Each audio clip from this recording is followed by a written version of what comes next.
దేవునికి స్తోత్రాలు. ప్రభువైన యేసుక్రీస్తు నామములో ఈ కార్యక్రమం చూస్తున్న మీ అందరికీ శుభాభివందనాలు. ఈరోజు జ్ఞానవంతురాలు, మూఢురాలు అనే అంశమును మనము ధ్యానము చేసుకుందాము. సామెతల గ్రంథం 14వ అధ్యాయములో జ్ఞానవంతురాలు తన ఇల్లు కట్టును, మూఢురాలు తన చేతులతో తన ఇల్లు ఊడబెరుకును. అంటే చూడండి, ఇద్దరి గురించి కూడా బైబిల్ గ్రంథములో రాయబడ్డది.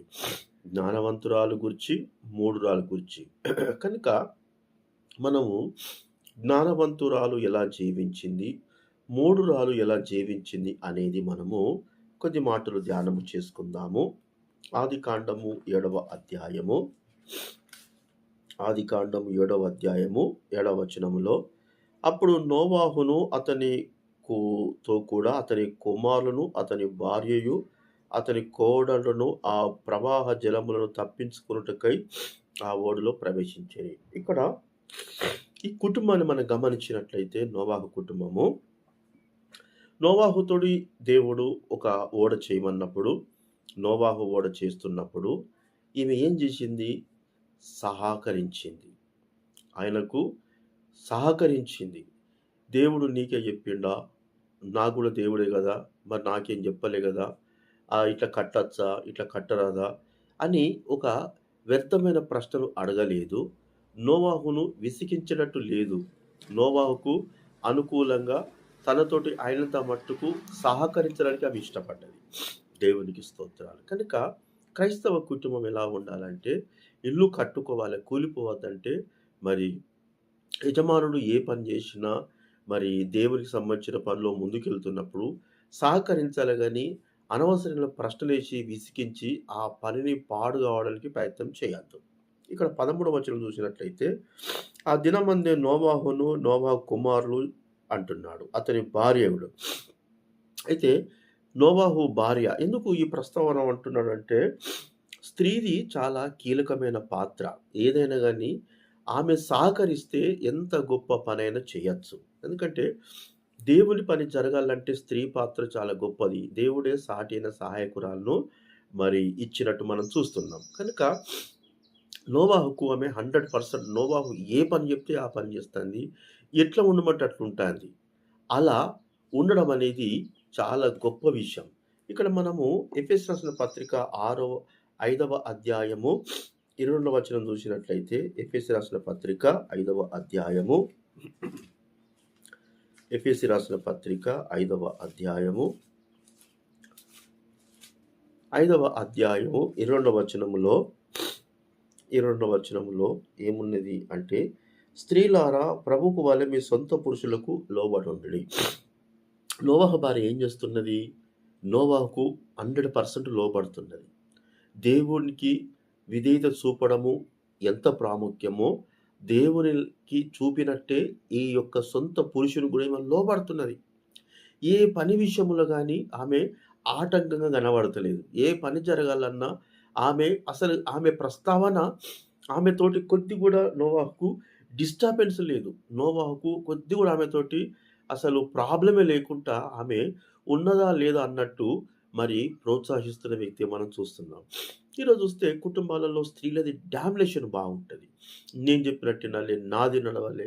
దేవునికి సంబంధించిన పనిలో కూడా కొంతమంది స్త్రీలు ఎంటర్ అయ్యి దానిని వాళ్ళ ద్వారా కూడా కొన్ని డిస్టర్బ్ అవుతున్న పరిస్థితులు కూడా మనము చూస్తుంటాం. కానీ ఇక్కడ నోవాహు భార్య మాత్రము సొంత పురుషునికి లోబడున్నది, విధేయత చూపుతున్నది. ఆయన ఎట్లా చెప్తే అట్లా వింటాంది. ఉండమంటే ఉంటుంది, కూర్చున్న కాడ కూర్చుంటది, ఏ పని చెప్తే ఆ పని చేస్తాంది. ఇంకా మనము సామెతలు 31వ అధ్యాయంలో, సామెతల గ్రంథము 31వ అధ్యాయము 12వ వచనం మనం గమనించినట్లయితే, సామెతల గ్రంథము 31వ అధ్యాయము 12వ వచనంలో, ఆమె తన బ్రతుకు దినములన్నయు అతనికి మేలు చేయను గాని కీడు చెయ్యదు. దేవునికి స్తోత్రాలు. కనుక నోవాహు భార్య కూడా అతనికి మేలే చేస్తుంది కానీ ఎక్కడ కూడా కీడు చేస్తలేదు. ఆమె సొంత జ్ఞానం ఉపయోగిస్తలేదు. నేను చెప్పినట్టు వినాలే అని చెప్పేసి అనడం కానీ, నాదే నడవాలని కానీ ఆమె ఎక్కడ చేయట్లేదు. ఆమె కేవలము ఏం చేస్తున్నదట? అతనికి మేలు చేస్తున్నది కానీ కీడు చేయట్లేదు. ఇంకా మనం చూసినట్లయితే 20వ వచనములో ఆమె తన ఇంటివారి నడకలు బాగుగా కనిపెట్టును. అంటే ఇంటివారి నడతలు అంటే పిల్లలు, నోవాహు కొడుకులు, నోవాహు కోడళ్ళు గూడా, "బిడ్డ మీ మామ ఏం జెప్పిండో, దేవుడు ఏం జెప్పిండో అది జేస్తున్నాడు గనుక మనం మీ మామకు సహకరిస్తాం." కొన్ని కుటుంబాలలో సహకారం ఉండదు. అస్సలు సహకరించరు. ఎవ్వరిది ఇష్టం వచ్చినట్టు వాళ్ళే జీవిస్తా అంటారు. నేనెందుకు జేస్తున్నా? నాకేం అవసరం అంటాంటారు. కానీ ఇక్కడ చూడు, నోవాహు కుటుంబం ఒక మాదిరికరంగా ఉన్నది. నోవాహు భార్య గూడా ఆమెకు దేవుడు చెప్పలే గాని, నోవాహుకు దేవుడు జెప్పిన సంగతి ఆమె గమనించి, ఆ ఇంటి వారందరి నడకలు కనిపెడుతున్నది. నోవాహు చెప్పినట్టు నా కొడుకులు జేస్తున్నారా?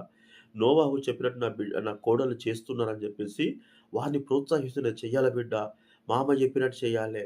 నాన్న జెప్పినట్టు చేయాలా కొడుకా" అని జెప్పేసి ఆమె పిల్లలు ఎంత వి ఏ మన్ అంటే ఎంత ఒక మంచి మనసుతోటి దేవునికి లోబడుతూ, సొంత పురుషునికి లోబడుతూ పని జరిగిస్తున్నదో చూడండి. ఈ కుటుంబము కట్టబడుతున్న కుటుంబం. దేవునికి స్తోత్రాలు.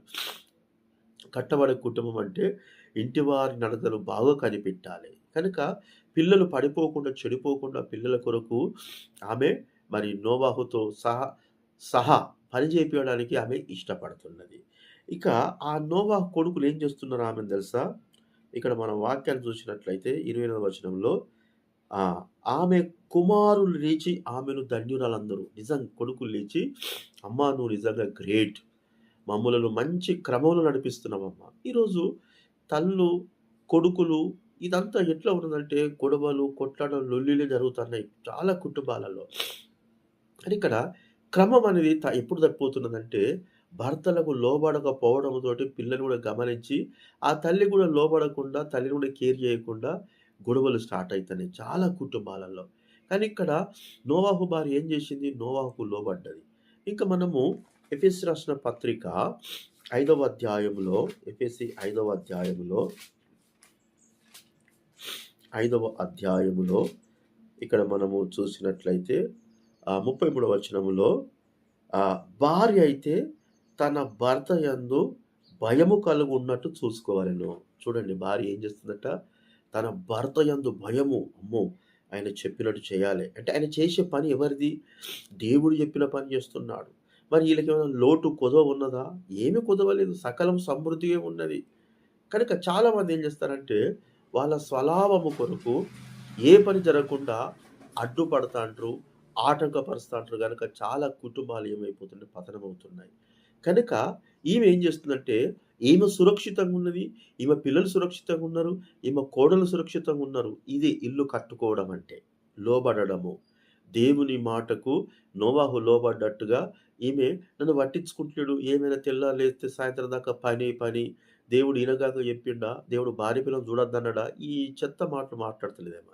దేవుడు భార్య పిల్లలను చూడొద్దని చెప్పలే గాని, ఒక పనప్పగించినప్పుడు ఆ టైంలో నువ్వు ఏం చేయాలంటే నువ్వు సహకరించాలి. దేవుని పని జరుగుతుందంటే నువ్వు సహకరించాలే గాని, ఆ టైంలో నువ్వు ఎంటర్ అయ్యి మళ్ళా పుల్లేసి ఏ పని కాకుండా చేస్తే కుటుంబం పాడైపోతుంది. కనుక ఈ నోవాహు భార్య ద్వారా మనం బాగా నేర్చుకోవాలి. నిజంగా ఆమె చాలా ఒక గొప్ప తల్లి.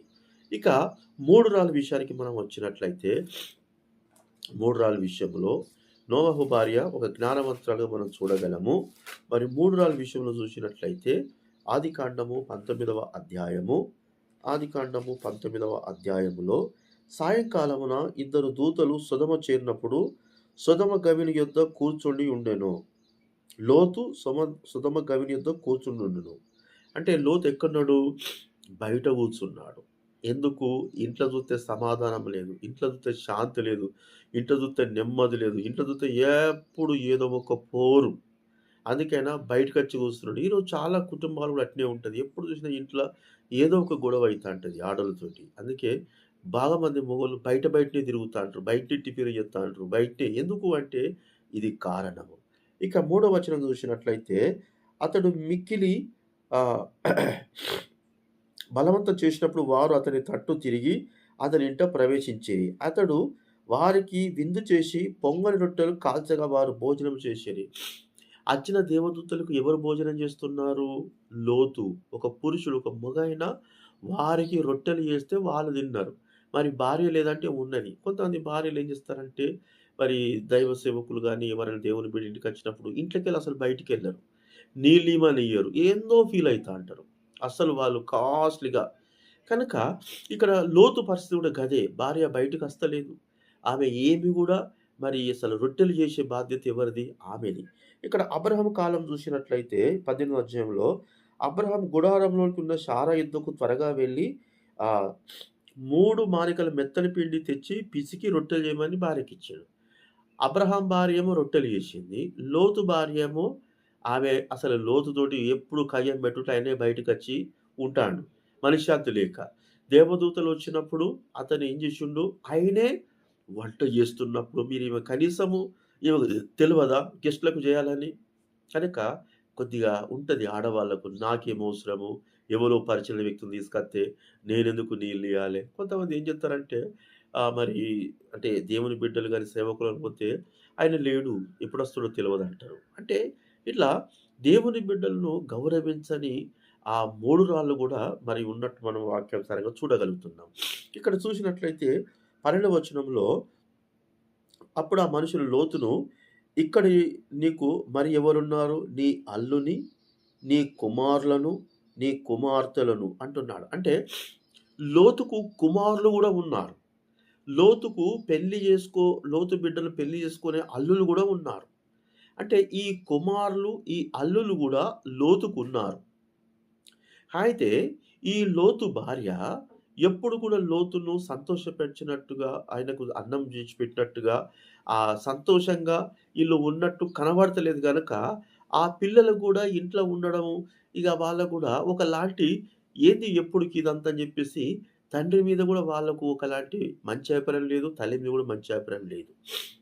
కనుక ఇక్కడ సామెతలు 19వ అధ్యాయం 13వ వచనం ఏం చెప్తున్నదంటే, 19వ అధ్యాయం 13వ వచనంలో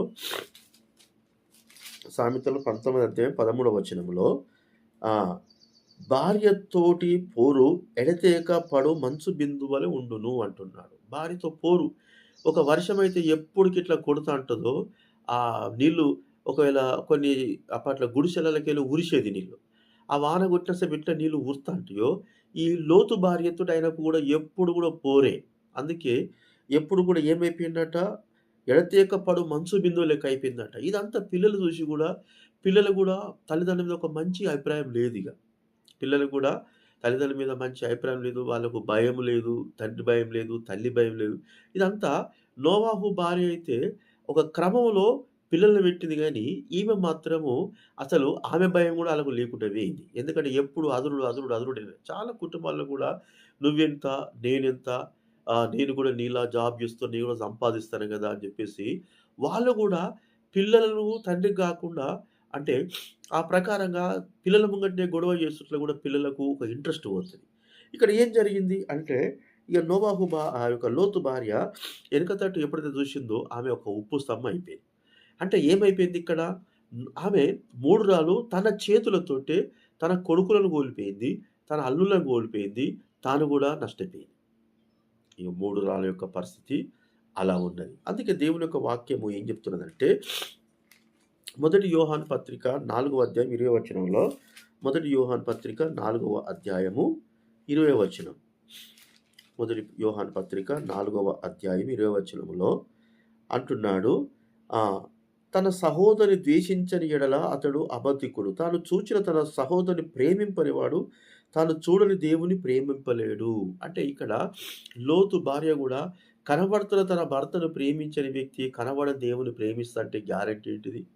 ఈరోజు చాలామంది స్త్రీలు గూడా కనబడుతున్న భర్తలకు విలువియ్యరు, గౌరవియ్యరు, ప్రేమించరు, మస్తు ఫీల్ అయితా అంటారు. ఏదో ఒక రకంగా వారితోటి గొడవలు పెట్టుకోవాలని చూస్తా అంటారు. కనుక కనబడుతున్న భర్తతోటి గొడవ పెట్టుకున్నప్పుడు కనబడని దేవుని ప్రేమిస్తున్నామంటే దానికి అర్థం లేదు. కనుక మరి నీ జీవితంలో ఈ కార్యక్రమం చూస్తున్న మీరు మూఢురాల్లాగా ఉన్నారా? జ్ఞానవంతురాలాగా ఉన్నారా? ఎలా ఉంటే మంచిదని నిర్ణయం చేసుకోండి. ఈ కొద్ది మాటలు ప్రభు మన మీకు దీవించును గాక. Amen. Praise the lord. Thank you.